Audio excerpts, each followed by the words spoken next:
Bendiciones para todos. Soy el arzobispo Andrés Tirado Pérez, fundador de la Congregación Sacerdotal Internacional Católicos Independientes. Nos representamos a la Iglesia Católica, Apostólica y Romana. Bienvenidos una vez más a Una Palabra Tuya Bastará para Sanarme. Reflexiones diarias del Evangelio. Leamos el Evangelio. La gente que continuaba al otro lado del lago advirtió que allí solamente había estado atracada una barca y que Jesús no se había embarcado en ella con sus discípulos, sino que éstos habían partido solos. Llegaron entre tanto de la ciudad de Tiberíades unas barcas y atracaron cerca del lugar en que la gente había comido el pan cuando el Señor pronunció la acción de gracias. Al darse cuenta de que ni Jesús ni sus discípulos estaban allí, subieron a la barca y se dirigieron a Cafarnaún en busca de Jesús. Los que buscaban a Jesús lo encontraron al otro lado y le preguntaron: Rabí, maestro, ¿cuándo llegaste aquí? Jesús le contestó: Estoy seguro de que me buscan, no por los milagros que han visto, sino porque comieron pan hasta saciarse.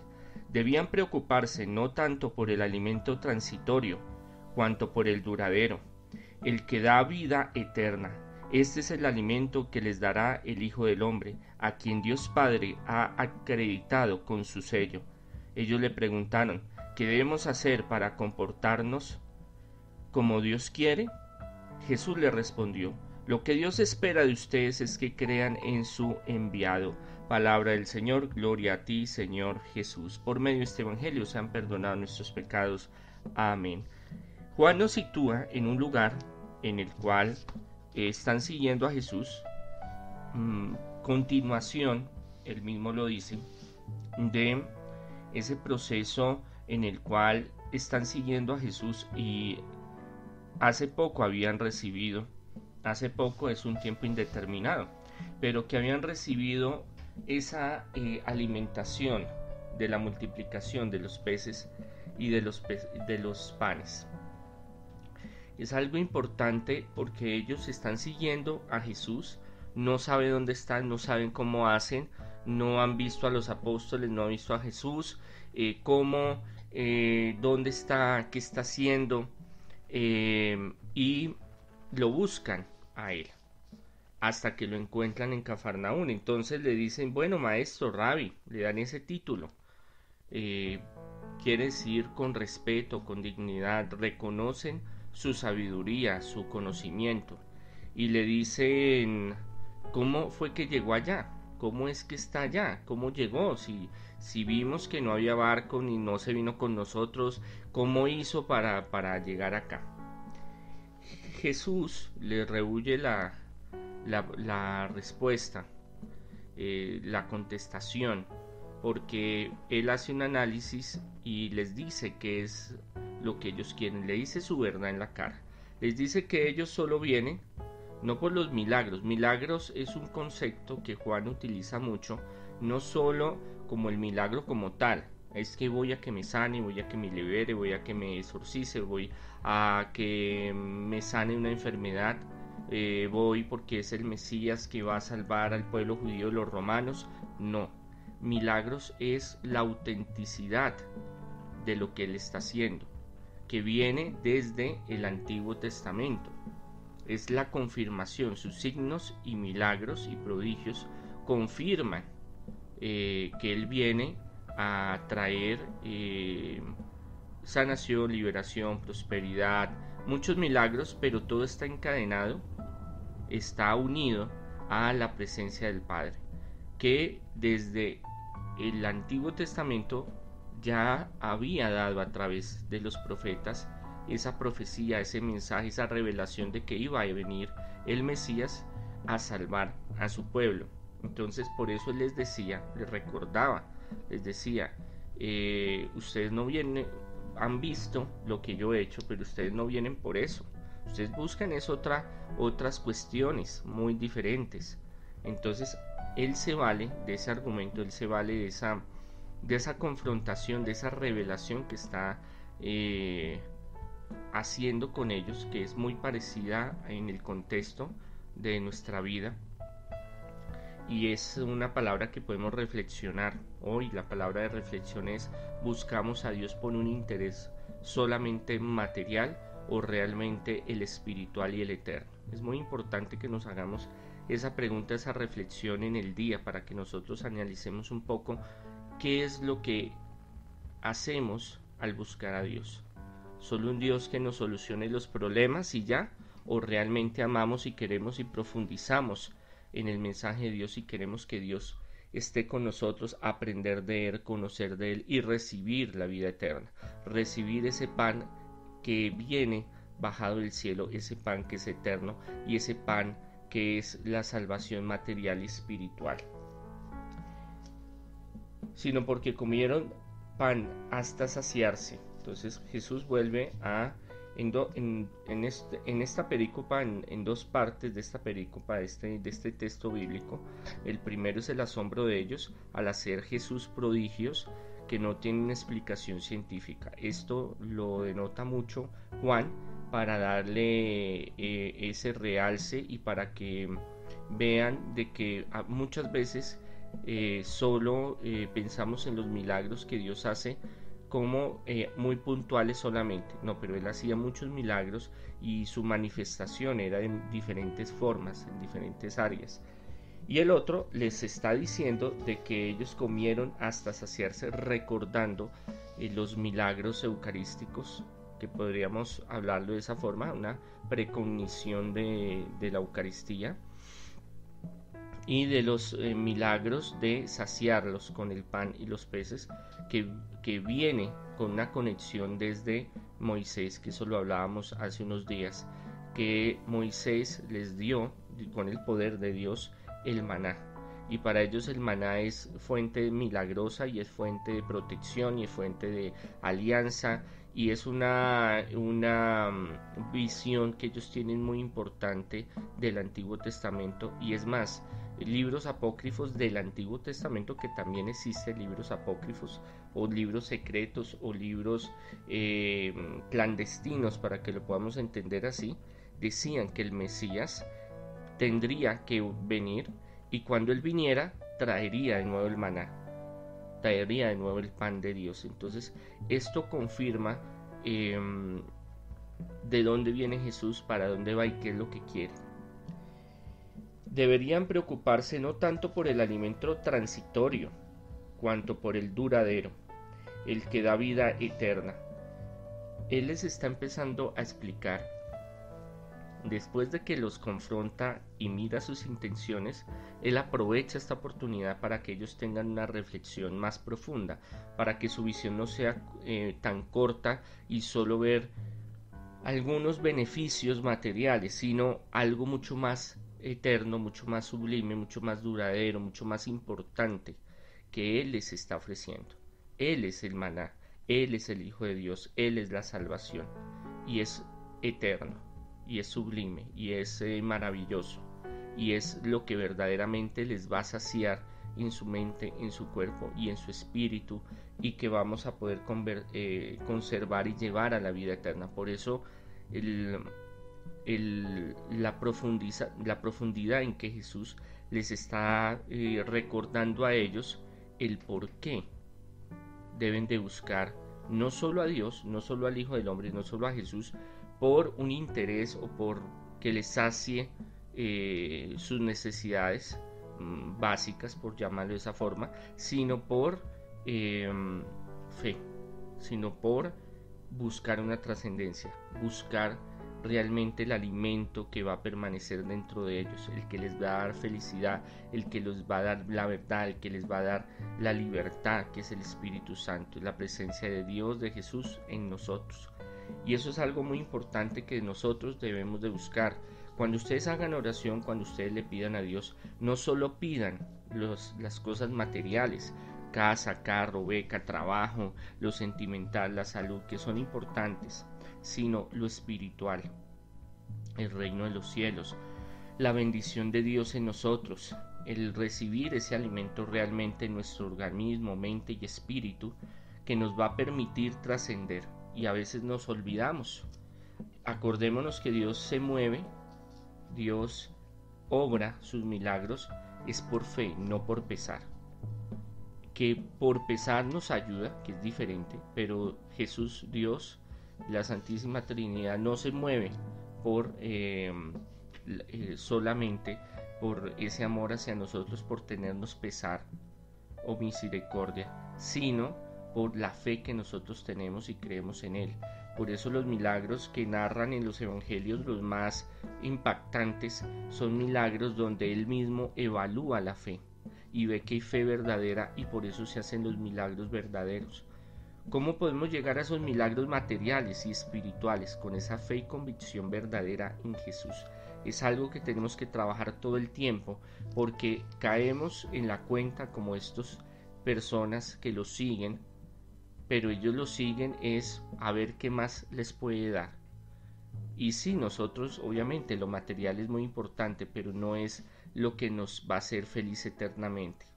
Es transitorio, y eso se lo recuerda a Jesús para que ellos se les abra un poco más el entendimiento, la mente, para buscar algo mejor, algo mucho más grande, algo mucho más sublime y perenne.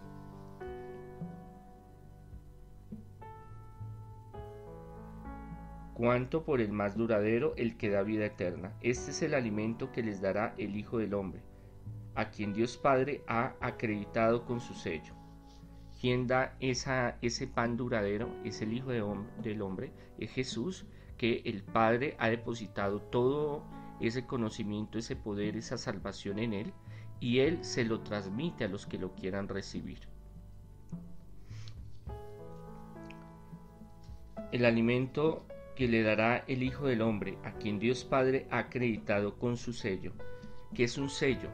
En la antigüedad, los documentos más importantes, bueno, hasta la Edad Media, 1800 más o menos, todavía hay algunos que lo hacen, ponen un sello de lacre, o acre, como lo quieran llamar, que era un sello que garantizaba que lo que iba ahí era verdadero, era cierto, era legítimo, y al romperlo quiere decir de que ya se rompió ese sello y que ya pueden ver ese contenido, pero que hasta el momento en que está ese sello es legítimo lo que está ahí, es verdadero. Por eso era tan importante sellar los documentos. En la actualidad utilizamos sellos de diferentes formas, secos, de tinta, bueno, en fin, pero antes era el sello del acre, o acre como lo quieran llamar, con un escudo que cada uno tenía, que a veces tenían anillos con esos escudos, a veces eran unos sellos especiales en la cual eran garantía de que lo que llevaba ahí ese documento tenía su marca y era legítimo, era su voluntad, era ese sello, ese pacto, esa verdad que iba ahí. Y eso también lo hacían los pintores, eso lo hacían los escultores desde tiempo muy antiguo. Los hallazgos más antiguos en el pueblo judío, arqueológicos, los alfareros y los que trabajaban la madera y la piedra marcaban con sus marcas, sus nombres, sus iniciales, sus obras, para que supieran la calidad y de quiénes fueron hechas. Los documentos igualmente,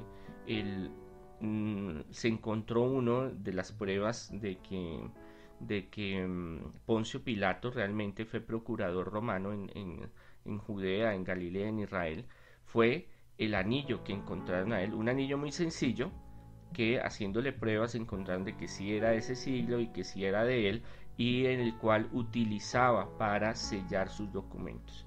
Entonces, cuando Jesús habla de ese sello, es un sello indeleble, es un sello que el Padre le dio la potestad y el poder, la autonomía para hacer la voluntad del Padre, y para que los que lo sigan a Él reciban también esa transmisión de ese sello. Por eso cuando somos bautizados, somos marcados, sellados en nuestro espíritu como hijos de Dios y reconocemos que Jesús es nuestro Salvador. Ellos le preguntaron, ¿qué debemos hacer para portarnos como Dios quiere? Jesús le respondió, lo que Dios espera de ustedes es que crean en su enviado. En su mente, ¿qué había? En su mente, después de analizar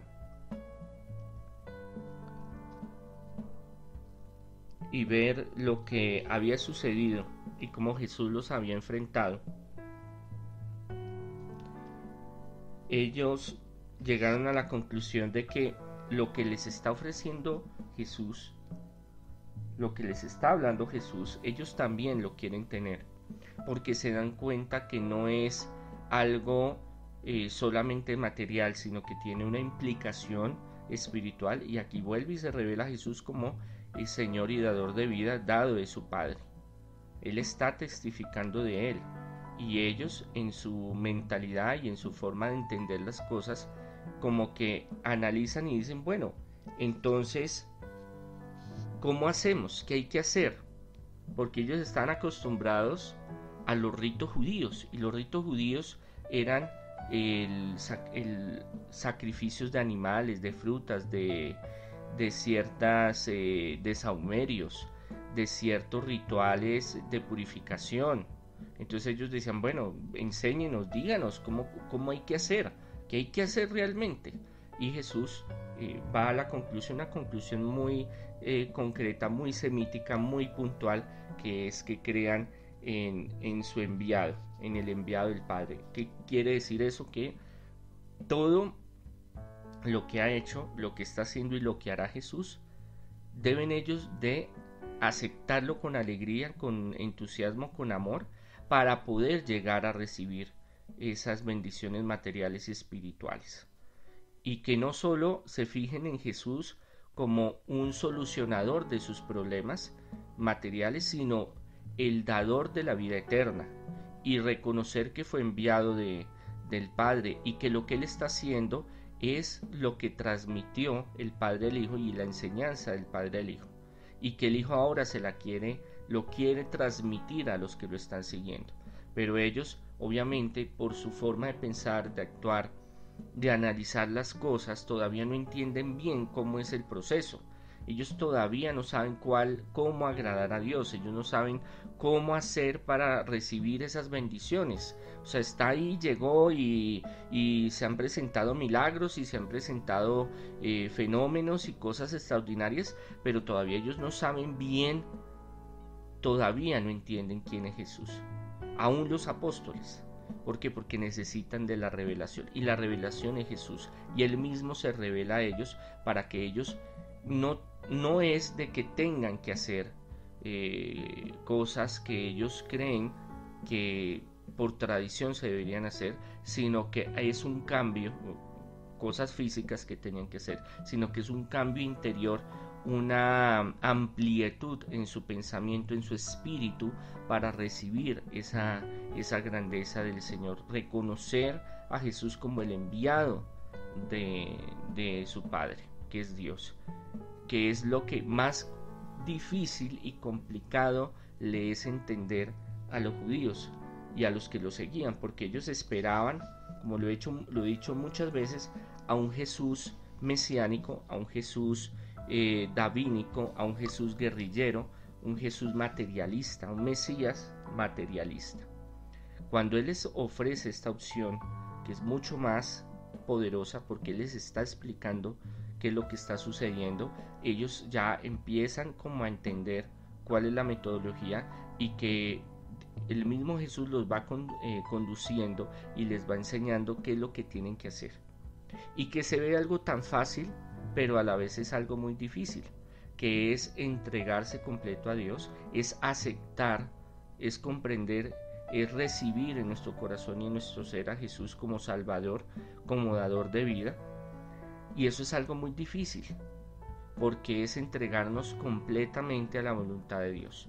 Y entregarnos a la voluntad del Padre y del Hijo es muy complicado, porque a veces nosotros queremos hacer nuestra voluntad, a veces queremos nosotros vivir nuestra vida como nosotros queremos vivir, que nos la permite, tenemos el libre albedrío, pero que para los bienes espirituales, para el reino de los cielos, para recibir a Jesús, aceptar el enviado del Padre, tenemos que nosotros abrir nuestro corazón a cambios, a transformaciones, cambios de pensamiento, cambios de actitudes, cambios de forma de ser, de sentir, de actuar, empieza una revolución dentro de nosotros que está encaminada por el Espíritu Santo para formar ese nicho, para formar esa estructura, para formar esa residencia, para que venga Jesús a nuestro corazón.